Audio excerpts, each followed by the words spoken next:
भारत सरकार उन 3 कानूनों को खत्म करवाना, उनको रद्द करवाना हमारी पहली मांग है। वो हर हाल में खत्म होने चाहिए। और उनके साथ एक बात और ध्यान में रखनी है, जो हम मांगते हैं वो ये मांग है कि MSP है जो उसकी गारंटी और उस MSP पर खरीदने की भी गारंटी, इसका कानून बने। वो कानून बनाए सरकार, फिर हमारा मतलब ये किसानों के जो ऊपर जो कुहाड़ा उठा है, किसानों की जो जिसे हम डेथ वारंट कहते हैं, उससे किसान का भला हो पाएगा, बच जाएंगे। हमारा मतलब इतना ही कहना है। आगे मतलब राज्यपाल बलबीर सिंह राज्यपाल जी अध्यक्ष मैं खड़ा होकर कह दूं रिवाज बढ़िया खड़े को सुबार बढ़िया मैं खड़े होकर बात कर रही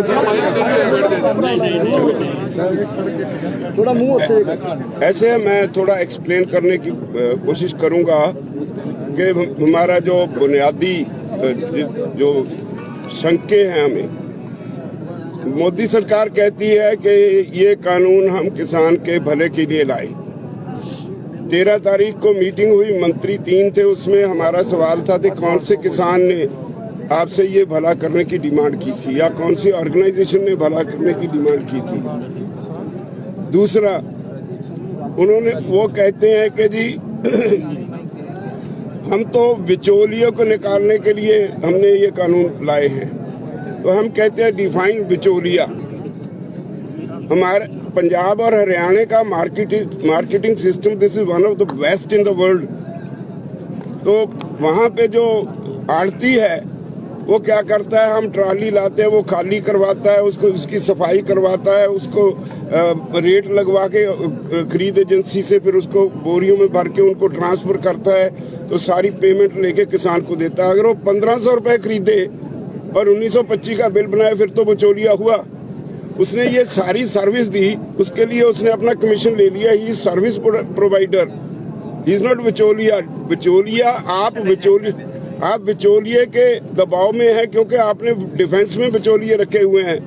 आपने भारत सरकार का जो ट्रेड और कॉमर्स है उसके लिए बिचौलिए रखे हुए हैं, हर काम के लिए बिचौलिए रखे हुए हैं।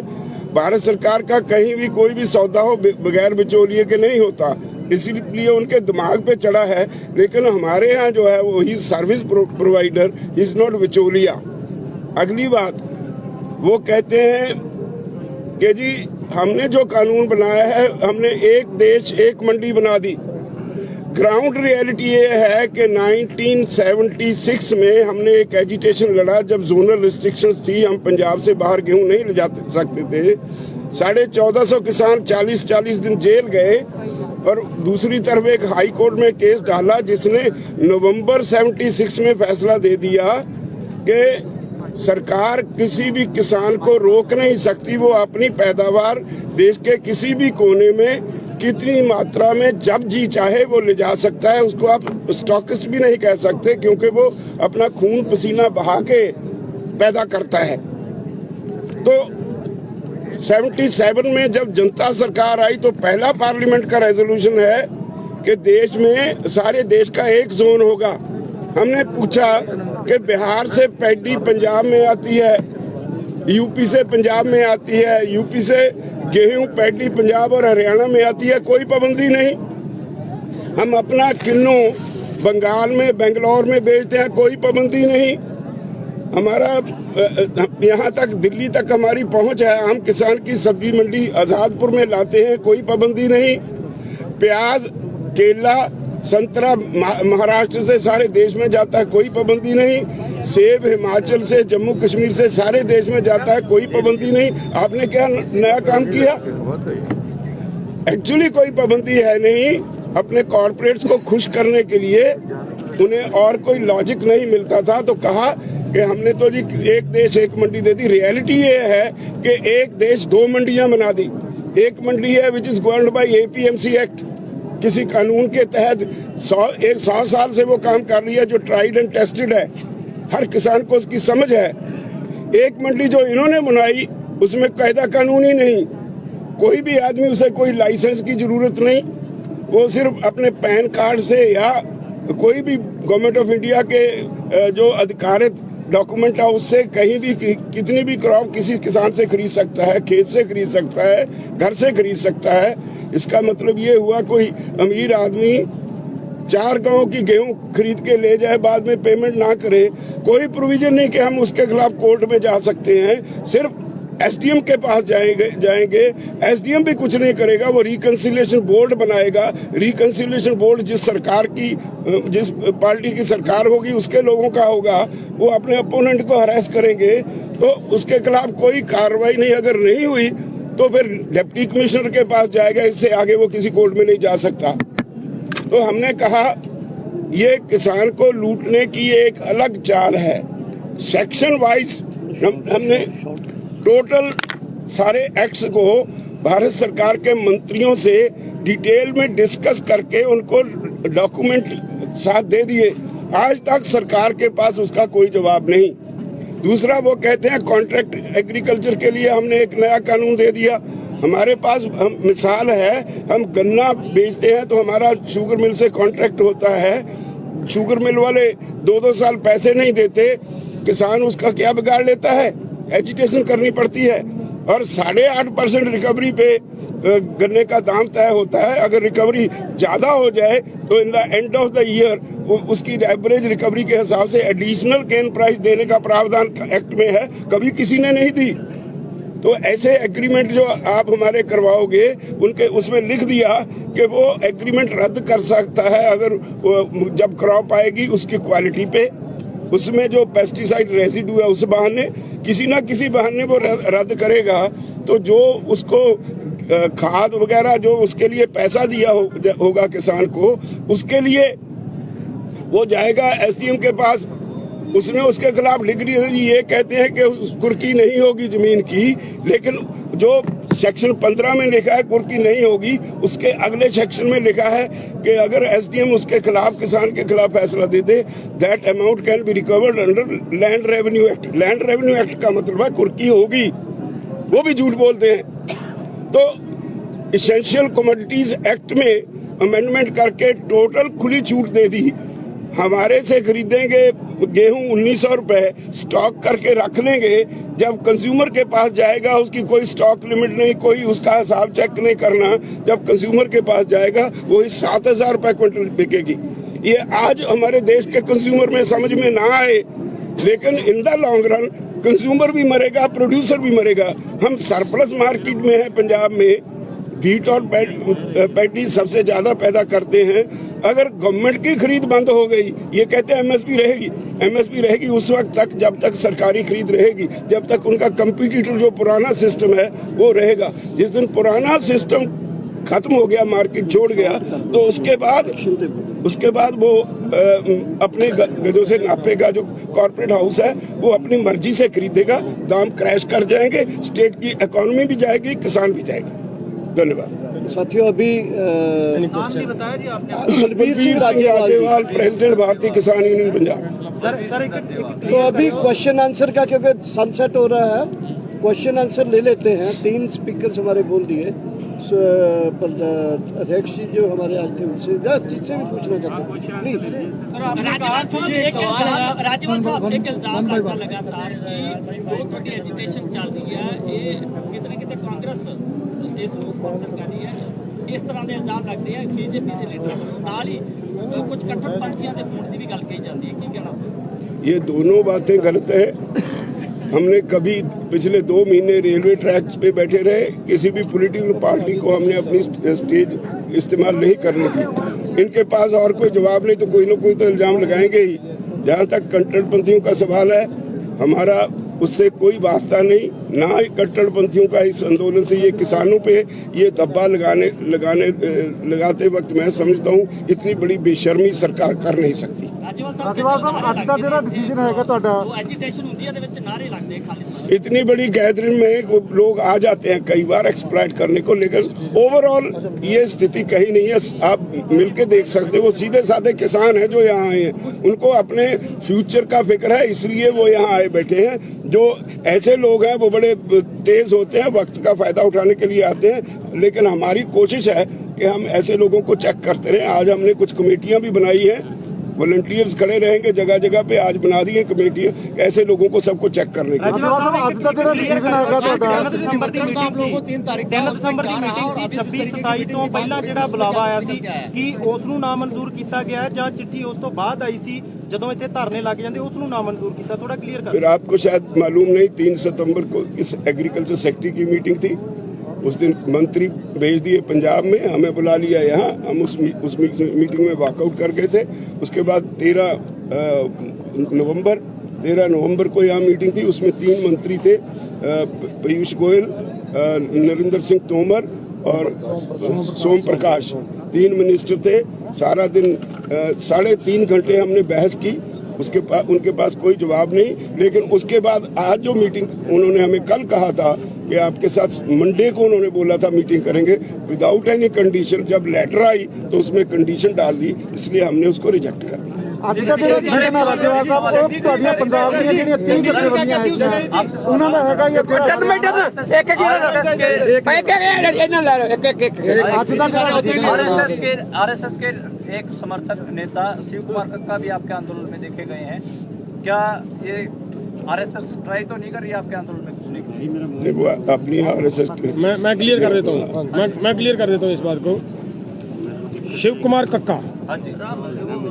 कुमार कक्का आरएसएस के किसी समय किसान विंग के प्रेसिडेंट रहे हैं जी। लेकिन उनका ये क्लियर कर ले सभी भाई, उनका इसी पर किसानों के मुद्दों पर शिवराज चौहान जी के साथ डिस्प्यूट है कि किसानों की जो मांग है वो पूरी की जाए। जब इन्होंने किसानों की वो मांग पूरी नहीं की, उनके खिलाफ आंदोलन किया और पूरे का पूरी राजधानी को ट्रैक्टरों से जैसे आज हुआ है ऐसे उन्होंने ब्लॉक किया। और उसके बाद एजिटेशन बढ़ी तो कक्का के 5 किसान गोली मारकर बीजेपी सरकार ने कत्ल कर दिए।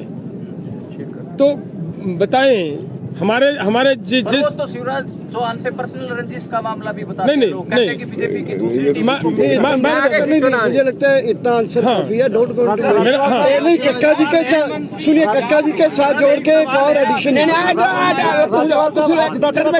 खड़ा करो तुझे करने ਅੱਜ ਦਾ ਜਿਹੜਾ ਤੁਹਾਡਾ ਡਿਸੀਜਨ ਹੈਗਾ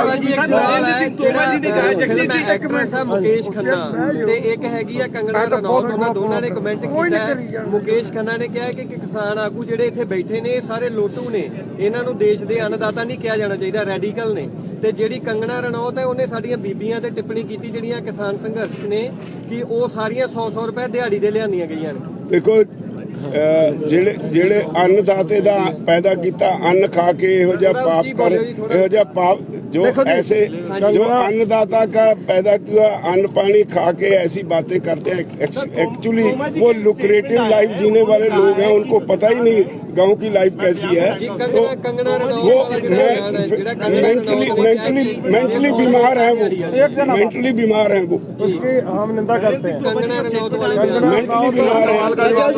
दोनों के बयानों की हम निंदा करते हैं।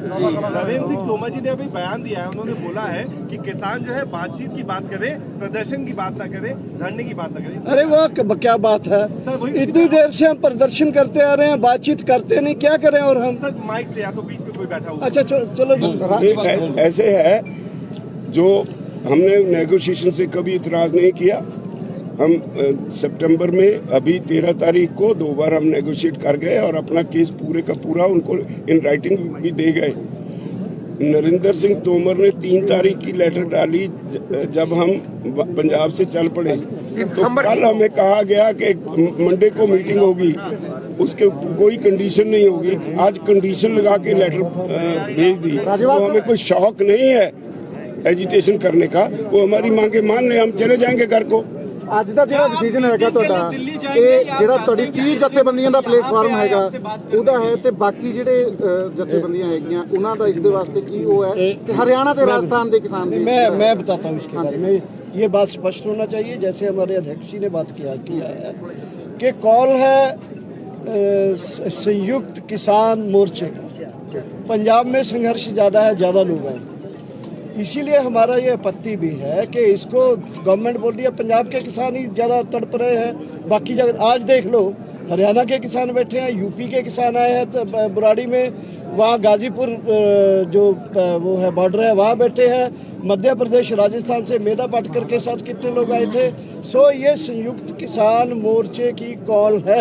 एक दूसरा जो इन्होंने करा है अपने अमित शाह जी के गृह मंत्री जी ने, वो क्या कर रहे हैं कि इसको ऑल इंडिया ना बता के इसको पंजाब के 30 संगठनों का तक ही रखा जाए, इसलिए वो चिट्ठी भी हमको ही लिखते हैं। हमारा ये मानना है कि जो अभी जो ज्वाइंट संघर्ष मोर्चा है वो अभी पूरा रूप अख्तियार कर लिया है, उनको भी इनवाइट उनको करना चाहिए। पंजाब के संगठन तो हैं ही हैं। डल्लेवाल जी आज का डिसीजन जो है, डल्लेवाल जी सुनिए, डल्लेवाल जी संयुक्त किसान मंच में है, राज्यपाल जी हैं और कक्का जी हैं, गुरनाम सिंह है, तो उनको क्यों नहीं करते, हमें ये समझ में नहीं आता। उनको भी इनवाइट करना चाहिए।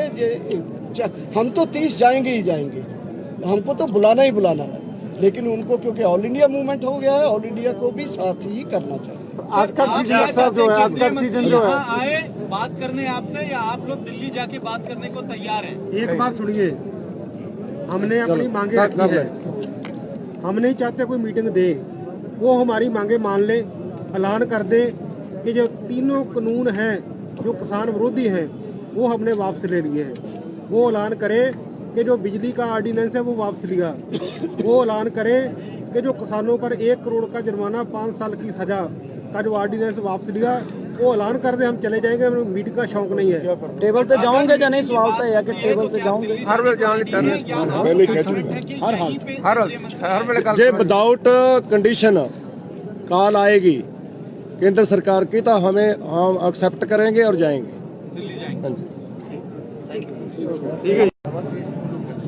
भारत सरकार उन 3 कानूनों को खत्म करवाना, उनको रद्द करवाना हमारी पहली मांग है। वो हर हाल में खत्म होने चाहिए। और उनके साथ एक बात और ध्यान में रखनी है, जो हम मांगते हैं वो ये मांग है कि एमएसपी है जो उसकी गारंटी, और उस एमएसपी पर खरीदने की भी गारंटी, इसका कानून बने। वो कानून बनाए सरकार, फिर हमारा मतलब ये किसानों के जो ऊपर जो कुहाड़ा उठा है, किसानों की जो जिसे हम डेथ वारंट कहते हैं, उससे किसान का बड़ा हो पाएगा, बच जाएंगे। हमारा मतलब इतना ही कहना है। आगे मतलब राज्यपाल बलबीर सिंह राज्यपाल जी अध्यक्ष, मैं खड़ा होकर कह दूं नेड़े आ जाओ। रिवाज बढ़िया, खड़े को उसको बात बढ़िया। मैं खड़े होकर बात कर थोड़ा मुंह ऐसे मैं थोड़ा एक्सप्लेन करने की कोशिश करूंगा कि हमारा जो बुनियादी जो शंके हैं, हमें मोदी सरकार कहती है कि ये कानून हम किसान के भले के लिए लाए। 13 तारीख को मीटिंग हुई, मंत्री 3 थे, उसमें हमारा सवाल था कि कौन से किसान ने आपसे ये भला करने की डिमांड की थी, या कौन सी ऑर्गेनाइजेशन ने भला करने की डिमांड की थी। दूसरा, उन्होंने वो कहते हैं कि जी हम तो बिचौलियों को निकालने के लिए हमने ये कानून लाए हैं। तो हम कहते हैं डिफाइन बिचौलिया। हमारे पंजाब और हरियाणा का marketing system, this is one of the best in the world. तो वहाँ पे जो आड़ती है वो क्या करता है, हम ट्राली लाते हैं, वो खाली करवाता है, उसको उसकी सफाई करवाता है, उसको रेट लगवा के खरीद एजेंसी से फिर उसको बोरियों में भर के उनको ट्रांसफर करता है, तो सारी पेमेंट लेके किसान को देता है। अगर वो 1500 रुपए खरीदे और 1925 का बिल बनाए, फिर तो बिचौलिया हुआ। उसने ये सारी सर्विस दी, उसके लिए उसने अपना कमीशन ले लिया। He service provider, he is not बिचौलिया। बिचौलिया आप बिचौलिए के दबाव में है, क्योंकि आपने डिफेंस में बिचौलिए रखे हुए हैं। आपने भारत सरकार का जो ट्रेड और कॉमर्स है उसके लिए बिचौलिए रखे हुए हैं, हर काम के लिए बिचौलिए रखे हुए हैं। भारत सरकार का कहीं भी कोई भी सौदा हो बगैर बिचौलिए के नहीं होता, इसीलिए उनके दिमाग पे चढ़ा है। लेकिन हमारे यहाँ जो है वो ही सर्विस प्रोवाइडर, इज नॉट बिचौलिया। अगली बात, वो कहते हैं कि जी हमने जो कानून बनाया है, हमने एक देश एक मंडी बना दी। ग्राउंड रियलिटी ये है कि 1976 में हमने एक एजिटेशन लड़ा जब जोनल रिस्ट्रिक्शंस थी, हम पंजाब से बाहर गेहूं नहीं ले जा सकते थे। 1450 किसान 40-40 दिन जेल गए और दूसरी तरफ एक हाई कोर्ट में केस डाला जिसने नवंबर 76 में फैसला दे दिया कि सरकार किसी भी किसान को रोक नहीं सकती, वो अपनी पैदावार देश के किसी भी कोने में कितनी मात्रा में जब जी चाहे वो ले जा सकता है। उसको आप स्टॉकिस्ट भी नहीं कह सकते क्योंकि वो अपना खून पसीना बहा के पैदा करता है। तो 77 में जब जनता सरकार आई तो पहला पार्लियामेंट का रेजोल्यूशन है कि देश में सारे देश का एक जोन होगा। हमने पूछा कि बिहार से पैडी पंजाब में आती है, यूपी से पंजाब में आती है, यूपी से गेहूं पैडी पंजाब और हरियाणा में आती है, कोई पाबंदी नहीं। हम अपना किन्नू बंगाल में बेंगलोर में बेचते हैं, कोई पाबंदी नहीं। हमारा यहाँ तक दिल्ली तक हमारी पहुंच है। हम किसान की सब्जी मंडी आजादपुर में लाते हैं, कोई पाबंदी नहीं। प्याज, केला, संतरा महाराष्ट्र से सारे देश में जाता है, कोई पाबंदी नहीं। सेब हिमाचल से, जम्मू कश्मीर से सारे देश में जाता है, कोई पाबंदी नहीं। आपने क्या नया काम किया? एक्चुअली कोई पाबंदी है नहीं। अपने कॉर्पोरेट्स को खुश करने के लिए उन्हें और कोई लॉजिक नहीं मिलता था तो कहा कि हमने तो जी एक देश एक मंडी दे दी। रियलिटी ये है कि एक देश दो मंडियां बना दी। एक मंडी है which is governed bye APMC act, किसी कानून के तहत 100 साल से वो काम कर रही है, जो ट्राइड एंड टेस्टेड है, हर किसान को उसकी समझ है। एक मंडी जो इन्होंने बनाई उसमें कायदा कानून ही नहीं, कोई भी आदमी उसे कोई लाइसेंस की जरूरत नहीं, वो सिर्फ अपने पैन कार्ड से या कोई भी गवर्नमेंट ऑफ इंडिया के जो अधिकारित डॉक्यूमेंट है उससे कहीं भी कितनी भी क्रॉप किसी किसान से खरीद सकता है, खेत से खरीद सकता है, घर से खरीद सकता है। इसका मतलब ये हुआ कोई अमीर आदमी 4 गांव की गेहूं खरीद के ले जाए, बाद में पेमेंट ना करे, कोई प्रोविजन नहीं कि हम उसके खिलाफ कोर्ट में जा सकते हैं। सिर्फ SDM के पास जाएंगे, SDM भी कुछ नहीं करेगा, वो रिकंसिलिएशन बोर्ड बनाएगा। रिकंसिलिएशन बोर्ड जिस पार्टी की सरकार होगी उसके लोगों का होगा, वो अपने अपोनेंट को हरास करेंगे तो उसके खिलाफ कोई कार्रवाई नहीं। अगर नहीं हुई तो फिर डिप्टी कमिश्नर के पास जाएगा, इससे आगे वो किसी कोर्ट में नहीं जा सकता। तो हमने कहा ये किसान को लूटने की एक अलग चाल है। सेक्शन वाइज हमने टोटल सारे एक्ट्स को भारत सरकार के मंत्रियों से डिटेल में डिस्कस करके उनको डॉक्यूमेंट साथ दे दिए। आज तक सरकार के पास उसका कोई जवाब नहीं। दूसरा, वो कहते हैं कॉन्ट्रैक्ट एग्रीकल्चर के लिए हमने एक नया कानून दे दिया। हमारे पास मिसाल है, हम गन्ना बेचते हैं तो हमारा शुगर मिल से कॉन्ट्रैक्ट होता है, शुगर मिल वाले 2-2 साल पैसे नहीं देते, किसान उसका क्या बिगाड़ लेता है, एजुकेशन करनी पड़ती है और 8.5